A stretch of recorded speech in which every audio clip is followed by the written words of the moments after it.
Hoje vamos estudar a lição 12 do julgamento à ressurreição, um tema central na fé cristã que nos conduz aos momentos finais do ministério terreno de Jesus. Veremos como cada etapa, desde a prisão, julgamento, crucificação e ressurreição, não foi acaso, mas cumprimento perfeito da missão redentora de Cristo. Toda essa missão pode ser resumida na poderosa frase de Jesus na cruz: está consumado. Nosso objetivo é compreender como o sofrimento, a morte e a ressurreição de Cristo revelam a justiça de Deus, cumprem as profecias e fundamentam nossa esperança eterna. Nesta aula vamos compreender a sequência do sofrimento, morte e ressurreição de Jesus, refletir sobre a profundidade do seu sacrifício e reconhecer a centralidade da ressurreição como base para a fé cristã. Paz, eu sou o pastor Wellington Salles e é um prazer enorme estar com você para que juntos possamos mais uma vez refletir sobre mais uma lição bíblica da nossa escola dominical. Antes de qualquer coisa, eu peço gentilmente que você que está passando por aqui e não é inscrito no canal, se inscreva, curta, compartilhe. Você fazendo isso me ajuda muito. Dito isso, vamos às considerações a respeito da nossa introdução, porque nela, em primeiro lugar, nós vamos considerar a jornada de Cristo até o Calvário. E essa jornada de Cristo até o Calvário nos apresenta o aspecto do cumprimento da missão. Ou seja, essa ida de Jesus até o Calvário deve ser vista sob a perspectiva de um plano. Jesus está não sendo conduzido pelas circunstâncias, mas conduzindo as circunstâncias. Prisão, condenação, morte e sepultamento não são coisas ocasionais, circunstanciais. Estão totalmente no plano de Deus. A paixão de Cristo não foi uma derrota, mas o triunfo da obediência e da entrega total à vontade do Pai.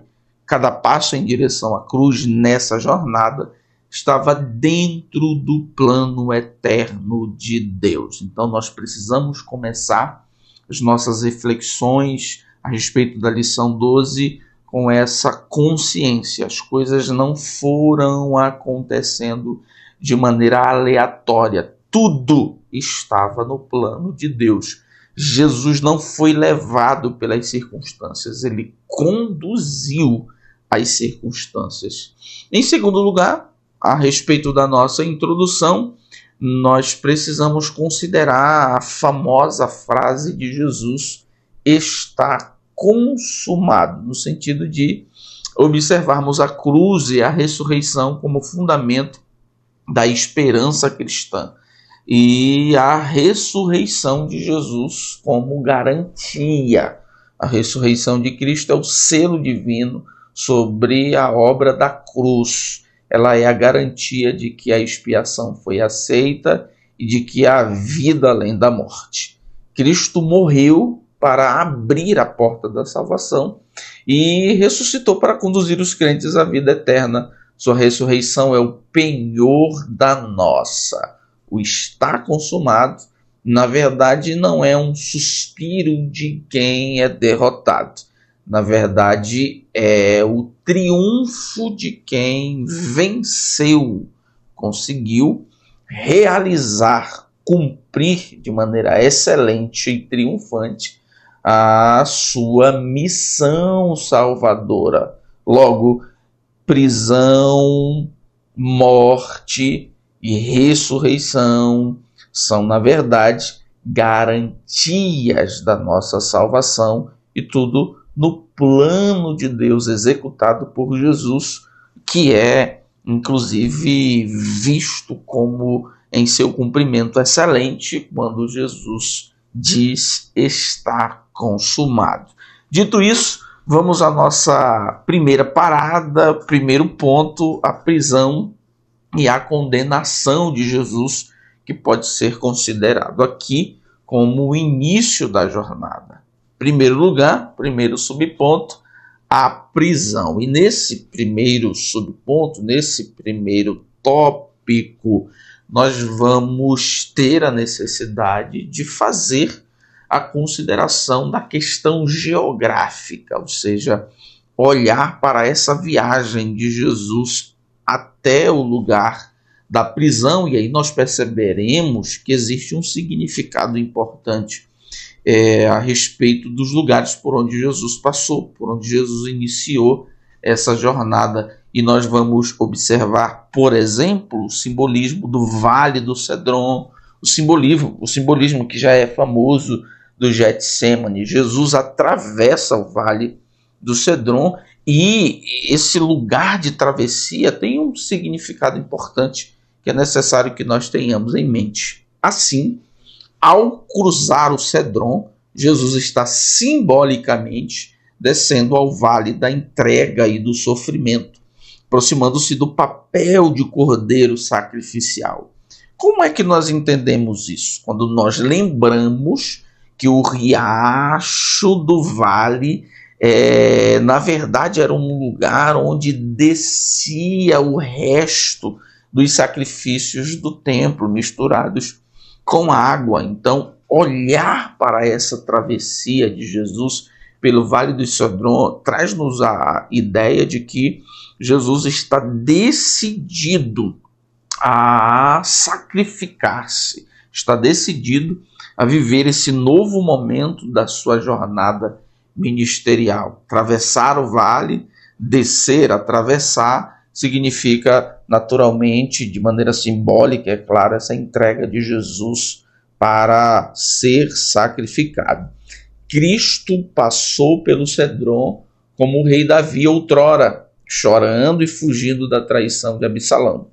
Ambos cruzaram esse vale sob a sombra da traição e da dor, mas Cristo atravessa para consumar a redenção. O rei Davi havia atravessado o Vale de Cedron naquela ocasião em que ele é traído por Absalão e tem a necessidade de fugir.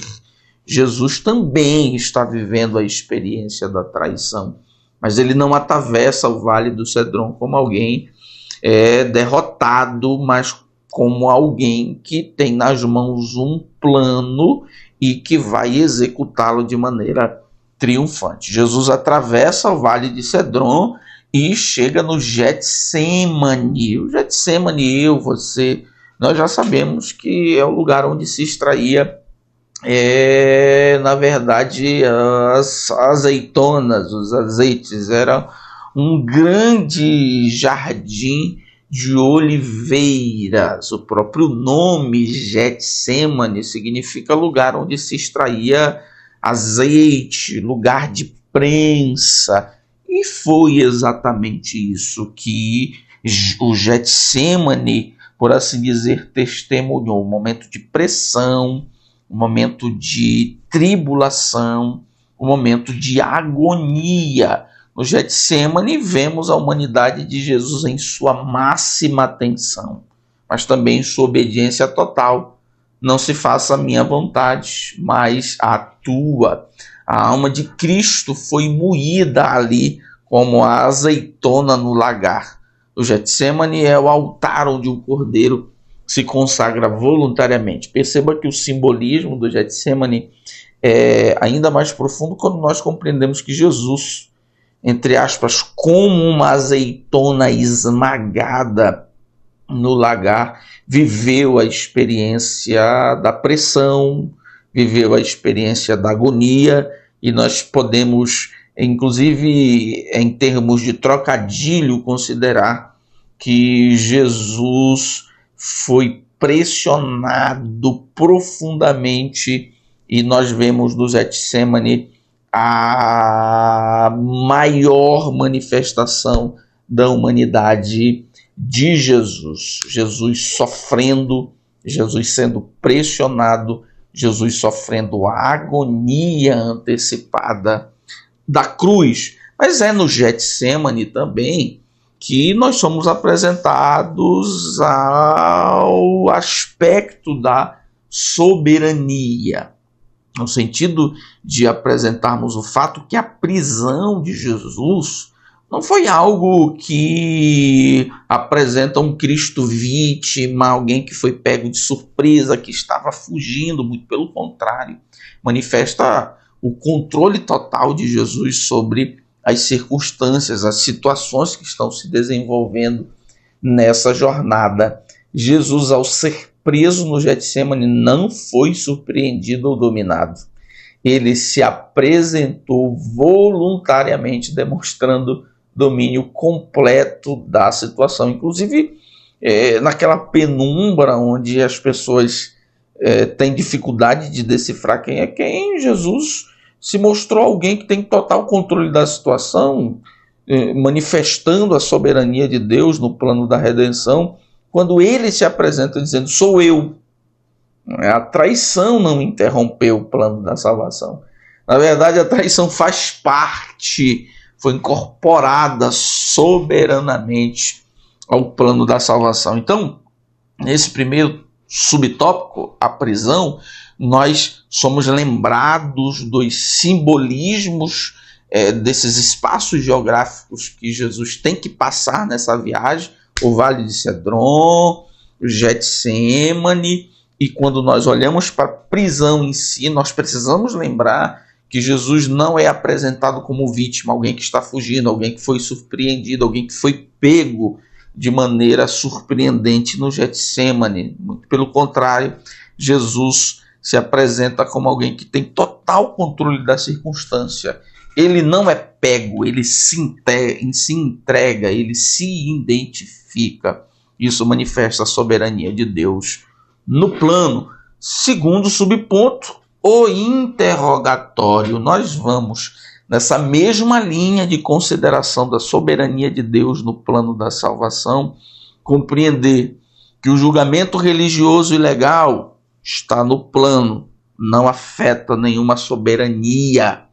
O interrogatório diante de Pilatos, que manifesta aí essa tensão entre a verdade e o poder, ou a verdade diante do poder, também manifesta total soberania. Assim como a traição de Judas está no plano, o julgamento ilegal religioso está no plano, o interrogatório diante de Pilatos e eu diria a supressão da verdade diante do poder também está no plano. Olhando para Jesus diante de Caifás, o sumo sacerdote, compreendendo os elementos que fazem o julgamento de Caifás ser um julgamento ilegal, nós somos apresentados, por exemplo, a primeira razão pela qual o julgamento foi ilegal, o horário do interrogatório.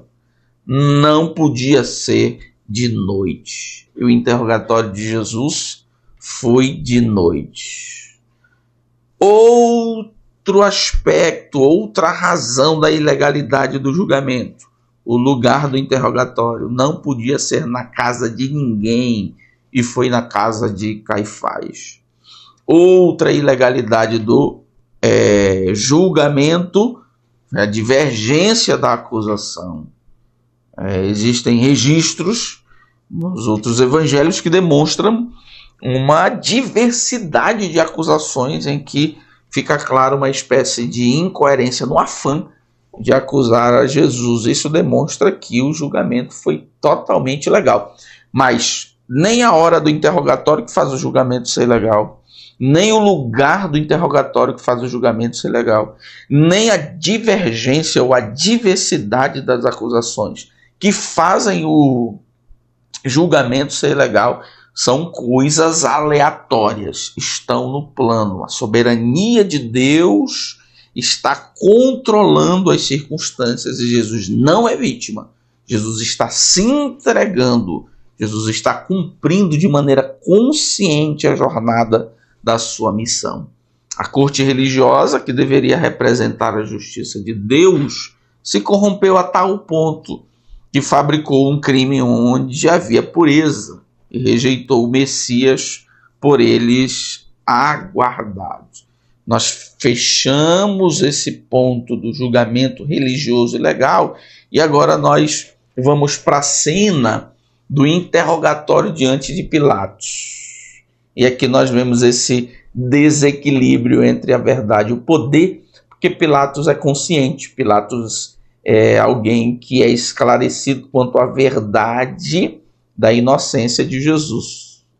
Mas ele não pode se pôr ao lado da verdade da inocência de Jesus, porque ele está diante da tensão, da manutenção do poder. Essa é uma realidade que vai ser presente em todas as experiências humanas em relação ao poder. Chegará um dia em que a verdade vai desafiar o poder. Vai chegar o dia em que o poder vai tentar suprimir, silenciar, vencer a verdade. Chegará circunstâncias em que se pôr ao lado da verdade, escolher a verdade, significará perder o poder. E muitas pessoas se colocarão ao lado do poder, irão escolher pelo poder. Esse é o exemplo de Pilatos. Aqui há um desequilíbrio entre a verdade e o poder. Pilatos representa o dilema da política diante da verdade. Ele reconhece a inocência de Cristo, mas opta pela conveniência política, lavando as mãos ao invés de lavar a alma. Então, nesse segundo subtópico, interrogatório, em que nós somos apresentados a um julgamento ilegal e ao interrogatório que despreza a verdade, porque o poder suprime, o poder vence, o poder desconsidera a verdade, nós precisamos mais uma vez lembrar que todos esses acontecimentos dessa jornada da prisão à ressurreição não são coisas aleatórias, estão debaixo do guarda-chuva, por assim dizer, da soberania de Deus.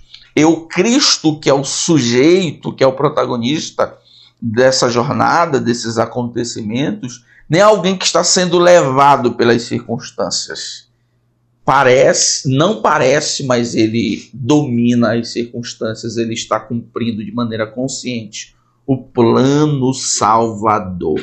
Terceiro subtópico, a condenação. E aqui nós vamos observar o início do sofrimento físico de Jesus, que Jesus já, como consideram alguns teóricos, a partir do que ele tem como experiência de pressão emocional, tal qual uma azeitona pressionada no lagar, Jesus já começou a sofrer emocionalmente.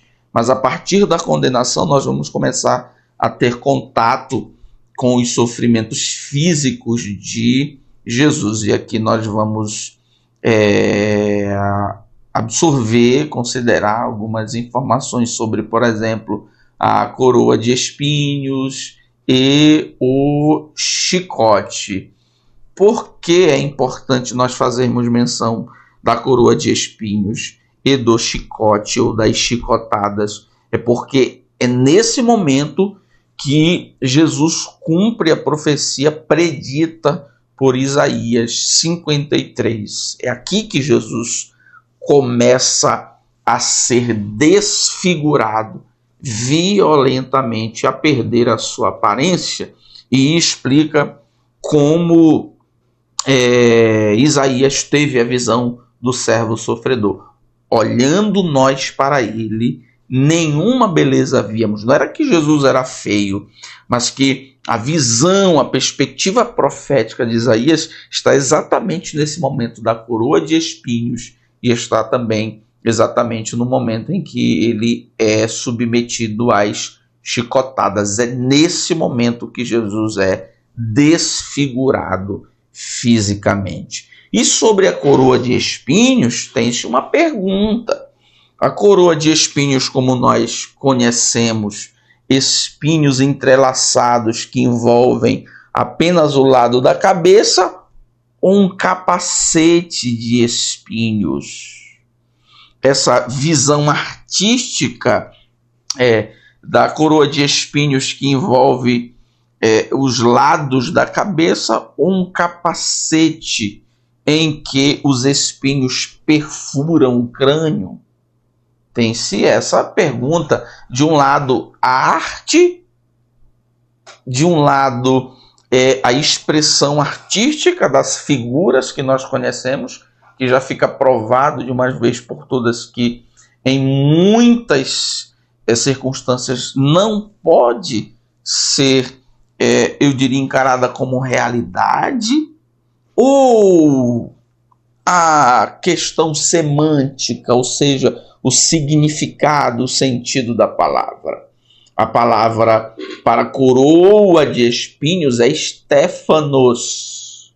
A palavra Stéphanos não exige que o objeto seja uma coroa circular clássica, como nós conhecemos, ou seja, uma espécie de anel sobre a cabeça. Pelo contrário, na cultura grego-romana, Stéphanos poderia abranger qualquer arranjo entrelaçado sobre a cabeça. Então, isso faz com que nós tenhamos uma ideia ainda mais ampliada da grandeza do sofrimento de Jesus. Porque até então se tem em mente espinhos arranhando, entrando nas laterais. Mas quando você olha para Stéphanos, a palavra grega utilizada para coroa de espinhos, nós somos apresentados a um método de sofrimento ainda mais angustiante. Os espinhos perfuram o crânio. O sofrimento aqui não é apenas físico. A gente precisa considerar esse outro lado da coroa de espinhos, mas profundamente simbólico. O rei do céu é ridicularizado por homens que ele veio salvar.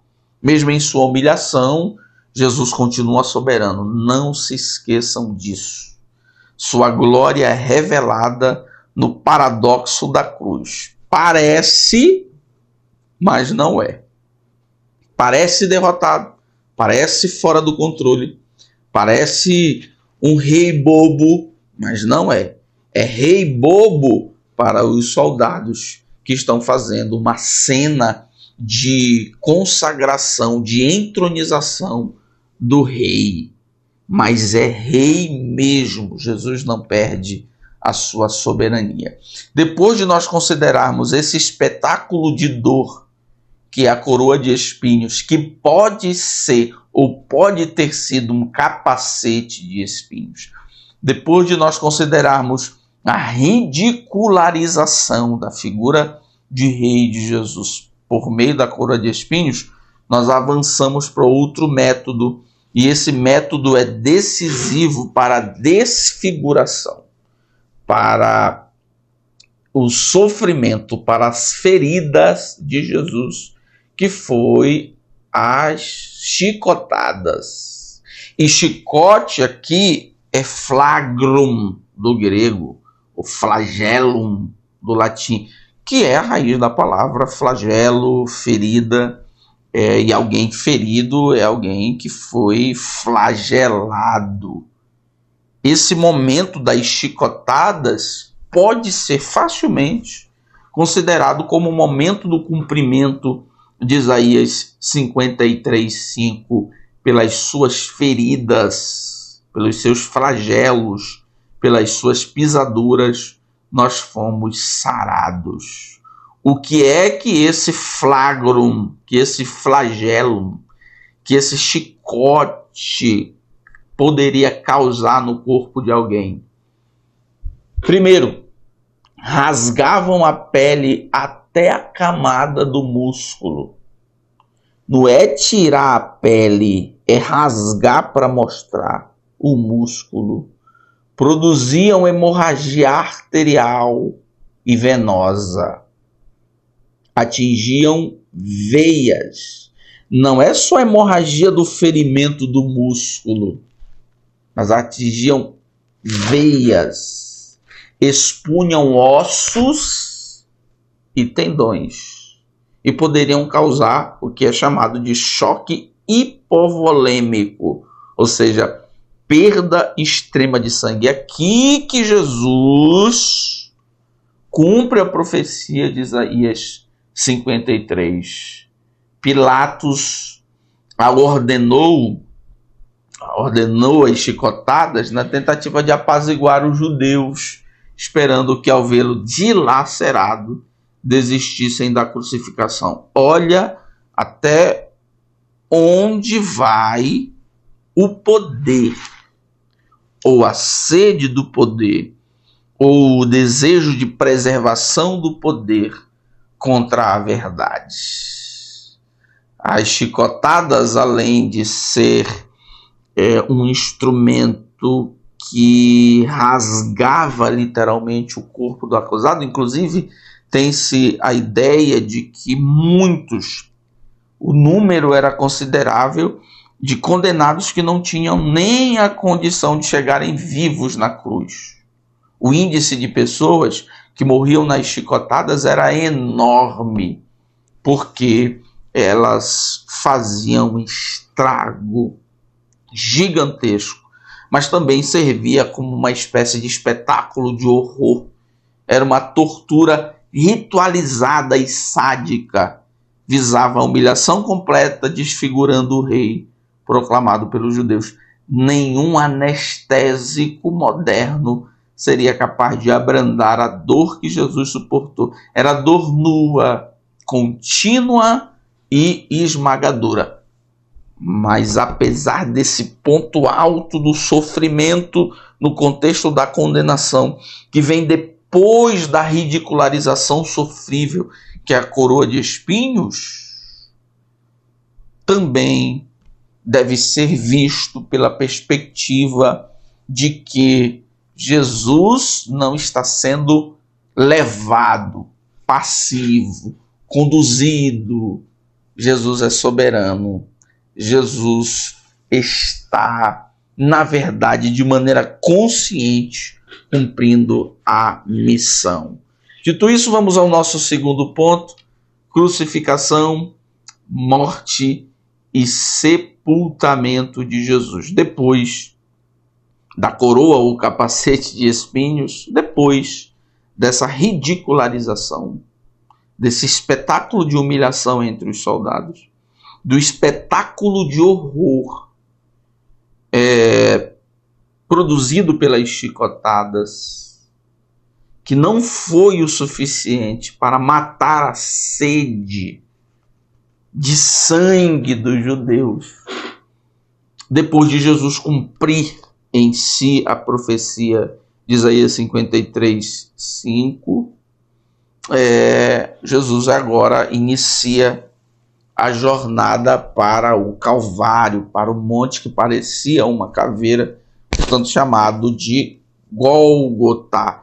Por isso nós temos o primeiro subtópico, que é o caminho do Calvário, que é dividido nas nossas considerações entre a entrega final do justo e o fato de que Jesus também, no Gólgota, cumpre mais uma profecia de Isaías 53, dessa feita, Isaías 53, 12, sobre a entrega final de Jesus, sobre a entrega final dos justos, ou do justo, é possível conceber novamente a soberania. Após repetidas tentativas de Pilatos para libertar Jesus, vemos o clímax da injustiça. Então entregou-lhe para que fosse crucificado. Cristo, o justo, foi entregue na mão dos homens como se fosse o pior dos criminosos. A cruz de Cristo é a mais notável demonstração de como a soberania de Deus opera em meio às escolhas livres dos homens. Nós somos apresentados até aqui a uma série de acontecimentos que são protagonizados por algumas pessoas, desde a traição de Judas, a prisão de Jesus por meio dos soldados, a condução de Jesus para um julgamento ilegal na casa de Caifás, a condução de Jesus para um interrogatório que silencia, que despreza a verdade, a utilização de Jesus como uma tentativa de apaziguamento político. Todas essas coisas, elas nos tentam a imaginar que Jesus está sendo vítima, que Jesus está sendo conduzido. Mas nós não podemos, por mais paradoxal que seja, compreender nessa perspectiva. É necessário sempre ressaltar que a cruz de Cristo, por mais paradoxo que seja, é a mais notável demonstração de como Deus, de maneira soberana, opera em meio à escolha livre dos homens. Judas resolveu trair, faz parte do plano, Deus é soberano. Jesus é preso no Getsêmani, faz parte do plano, Deus é soberano. Jesus é conduzido para um julgamento ilegal, faz parte do plano. Jesus é conduzido para um interrogatório em que o poder fala mais alto do que a verdade, está no plano, Deus é soberano. Jesus é ridicularizado, ferido com a coroa ou o capacete, como queiram, de espinhos, faz parte do plano, Deus é soberano. Jesus é rasgado literalmente pelas chicotadas, Deus é soberano, faz parte do plano. E agora Jesus está sendo entregue para ser crucificado, faz parte do plano. É possível que a gente, nessa entrega de Jesus, nessa entrega final de Jesus, também possamos conceber informações a respeito do significado disso. Jesus carregou sua cruz até o Gólgota, um lugar público fora dos muros da cidade. Isso tem uma importância profética, teológica muito grande, símbolo de exclusão e vergonha. Ele sofreu fora do arraial, como um sinal de que ele foi feito pecado por nós, expulso da comunhão para nos trazer para dentro da presença de Deus. Na perspectiva religiosa judaica, tudo que era impuro, tudo que era amaldiçoado religiosamente, precisava ficar fora de Jerusalém. Jesus sofreu fora, Jesus morreu fora, Jesus foi levado para fora, o Gólgota ficava fora. Isso não é apenas uma circunstância geográfica. Lembrem, tudo está sob o plano de Deus. Soberania de Deus está no controle da situação. Jesus se fez maldito por nós. Jesus sofreu fora para que nós hoje estivéssemos com uma comunhão estabelecida dentro, estivéssemos agora na presença de Deus. E Jesus, no Gólgota, fora, foi crucificado entre criminosos. E aqui nós temos diante dos nossos olhos, mais uma vez, uma profecia sendo cumprida. E isso encerra de uma vez por todas que as coisas estão no plano. Tudo está sob o governo, tudo está sob a soberania de Deus. Em João 19:18 e Lucas 23:33 ao 43, vemos Jesus crucificado entre dois malfeitores. A presença desses dois homens não é um detalhe aleatório. Nada até aqui é aleatório. É o cumprimento de Isaías 53:12, que profetizou e foi contado com os transgressores. Segundo subponto, a missão foi encerrada. Mas antes de encerrar a missão, Jesus tem sede. Nós poderíamos muito bem, tranquilamente, dizer que é a sede do Salvador. A sede de Jesus é apresentada não apenas como um sinal de sofrimento físico extremo, mas também como um cumprimento profético. É só ler Salmo 69, 21, mais uma vez, nos dando provas de que nada nessa jornada é aleatório, tudo faz parte do plano. A sede de Jesus, além de cumprir essa previsão profética, confirma a sua humanidade. A sede é uma declaração visível da encarnação real, combatendo qualquer ideia docetista que diz: olha, quem morreu lá na cruz não foi Jesus, era apenas uma espécie de fantasma. Não, fantasma não tem sede. Jesus sentiu sede. E até na cruz confirma-se a humanidade de Jesus. Na cruz, Jesus não apenas sentiu dor, ele assumiu em sua totalidade para se identificar conosco em cada detalhe de nossa fraqueza.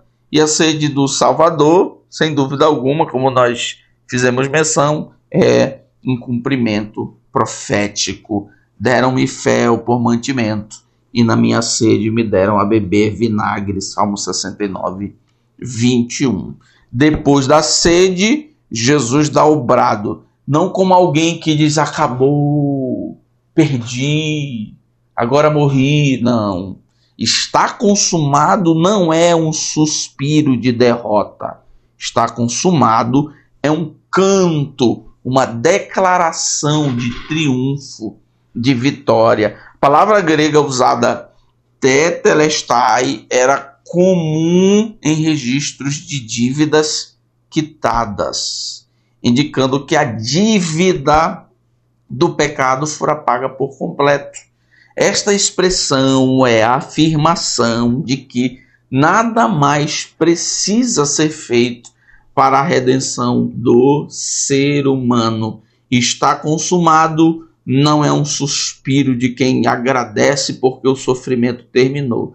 Está consumado é a declaração do triunfo. Tetelestai, em outras palavras, é o triunfo sobre todas as dívidas. Foram pagas, foram quitadas. A redenção de Jesus agora é possível. Terceiro subponto, o sepultamento. E aqui nós vamos ser apresentados a um personagem chamado José de Arimateia, que nós poderíamos chamá-lo de discípulo secreto, mas é o momento de se revelar. De um lado, nós vimos o espetáculo público de horror na coroa de espinho, nas chicotadas, e agora é o momento de se manifestar uma fé oculta.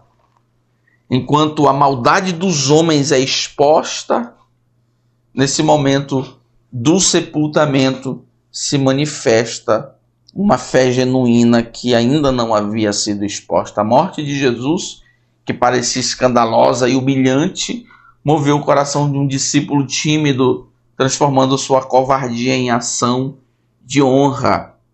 A cruz não apenas divide a história, ela também divide pessoas, revelando quem realmente crê.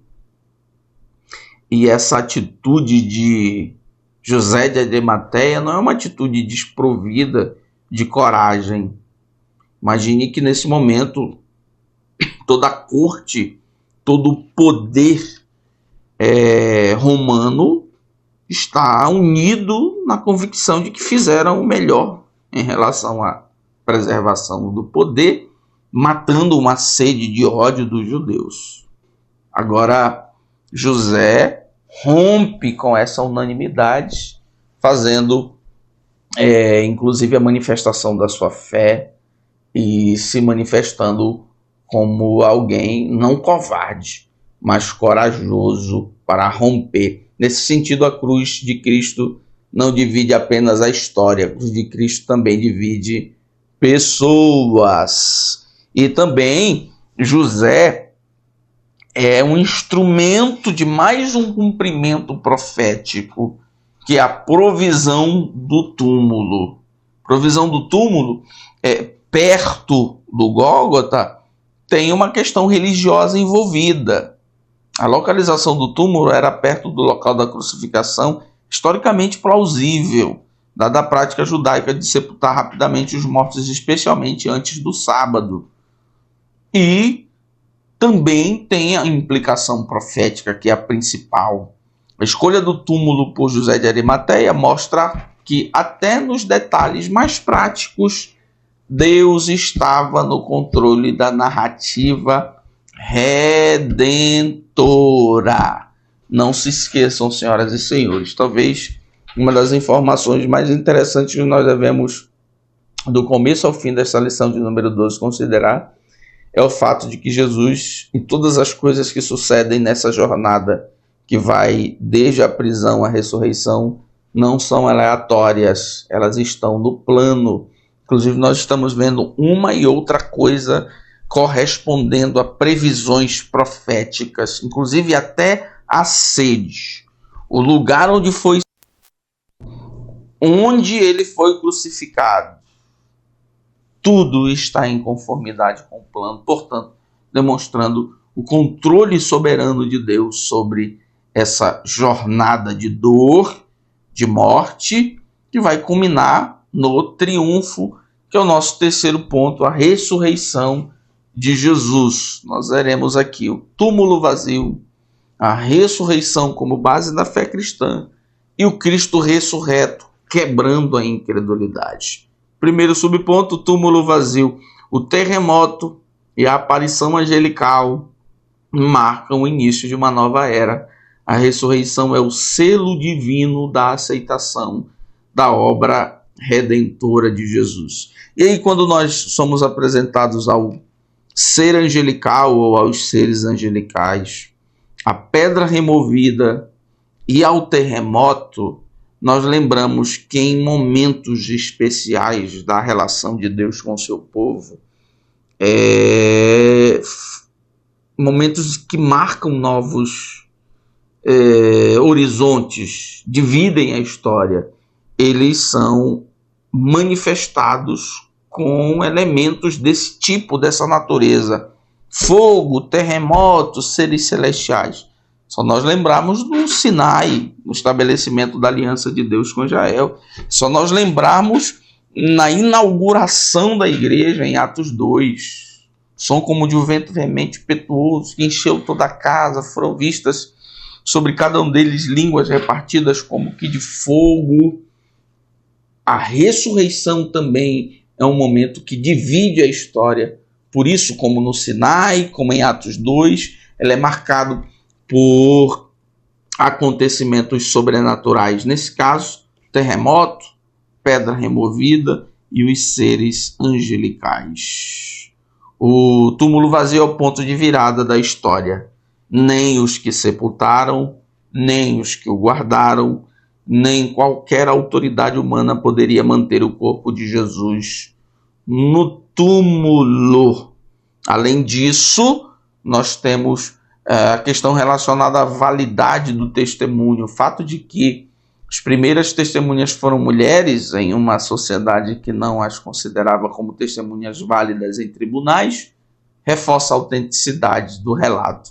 Ninguém teria inventado esse detalhe se quisesse forjar uma história convincente. Se tudo fosse invenção, certamente as testemunhas não seriam mulheres. Porque as mulheres, nesse momento, não têm validade pública, que elas dizem não têm fé pública. Mas a história está no controle da situação, a história está sob o controle, melhor dizendo, da soberania de Deus, e a validade do testemunho está exatamente nesse ponto paradoxal. Se fosse uma história inventada, as testemunhas não seriam mulheres. Mas não é uma história inventada. E o fato de as testemunhas primeiras serem mulheres valida o testemunho. O túmulo estava vazio. Jesus não precisou de terremoto para ressuscitar. Jesus não precisou que alguém removesse a pedra para ressuscitar.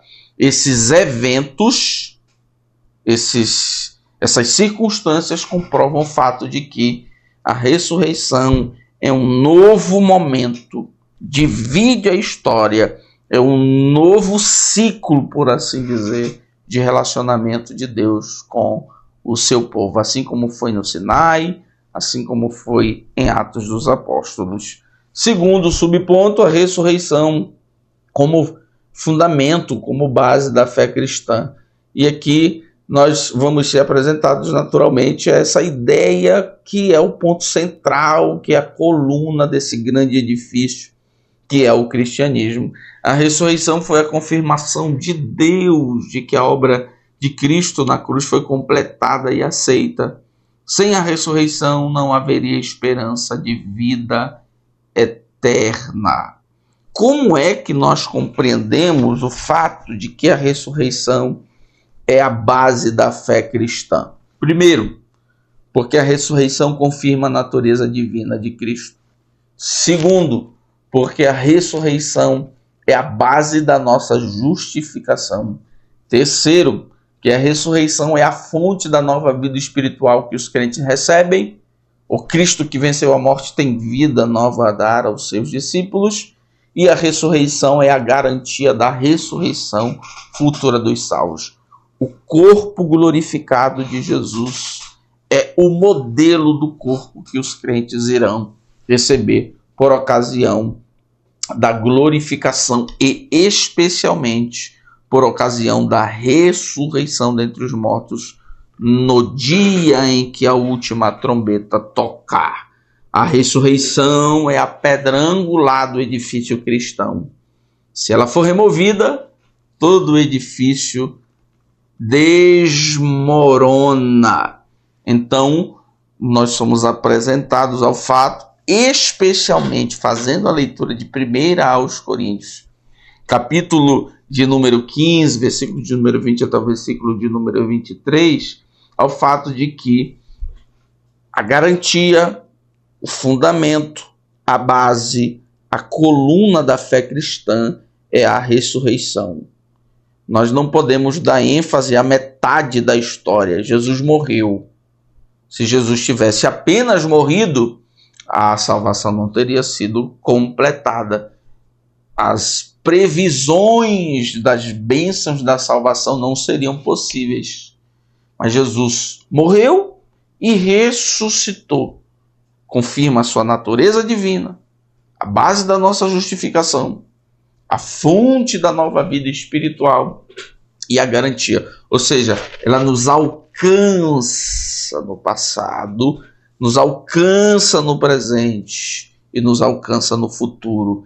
Essa perspectiva da vida cristã, passado, presente e futuro, está firmada na garantia da vida de Jesus. Terceiro subponto, Cristo ressurreto quebra a incredulidade. E aqui, é claro, nós vamos dar ênfase às aparições pós-ressurreição de Jesus. E as aparições não é apenas para Jesus se amostrar, assim, estou aqui e tal. Não é sobre isso. Elas possuem algumas implicações importantes. Por exemplo, as manifestações de Jesus ressuscitado, elas são uma evidência histórica e corporal da ressurreição. A ressurreição de Jesus não foi uma experiência subjetiva dos discípulos, mas um evento objetivo, confirmado por múltiplos encontros com o Cristo vivo, encontros inclusive que ele pedia algo para comer. Então, as aparições de Jesus ressuscitado, elas funcionam como evidência histórica e corporal da ressurreição. Em segundo lugar, as aparições do Cristo ressuscitado são administradas por ele mesmo como oportunidades didáticas, ou seja, para ensinar. Só lembrar da experiência do Cristo ressuscitado com Tomé, em Tomé, cuja dúvida foi transformada em fé, quando Jesus o convida a tocar suas feridas, em Pedro, que é restaurado após negar Jesus, quando este lhe pergunta 3 vezes se o ama, aos discípulos reunidos, Jesus comunica paz, autoridade espiritual e comissão missionária. Então, a ressurreição de Jesus e as aparições do Cristo ressuscitado acabam por se transformar numa base firme da fé cristã. As aparições de Jesus servem como evidência histórica e corporal da ressurreição. Inclusive, olhando para Jesus ressuscitado, olhando para essa dinâmica de ação, essa dinâmica de relacionamento de Jesus com os discípulos, dá para nós respondermos algumas perguntas de como será o corpo glorificado dos crentes. Portanto, é uma evidência histórica e acaba por ser também uma base de esperança em relação à ressurreição e ao corpo glorificado. E também o Cristo vivo aproveita, administra essas aparições para tratar com Tomé de maneira específica, com Pedro de maneira específica, continuar manifestando seu cuidado, como fez por ocasião da pesca maravilhosa, e também conceder aos discípulos reunidos de uma vez só paz, autoridade espiritual e comissão missionária. Senhoras e senhores, esta é a lição de número 12 do julgamento à ressurreição. Espero que nós tenhamos compreendido a sequência do sofrimento, morte e ressurreição de Jesus. Eu espero que tenhamos refletido sobre a profundidade do seu sacrifício, como também reconhecido a centralidade da ressurreição como base para a fé cristã. Deus abençoe você, sua casa, em nome de Jesus.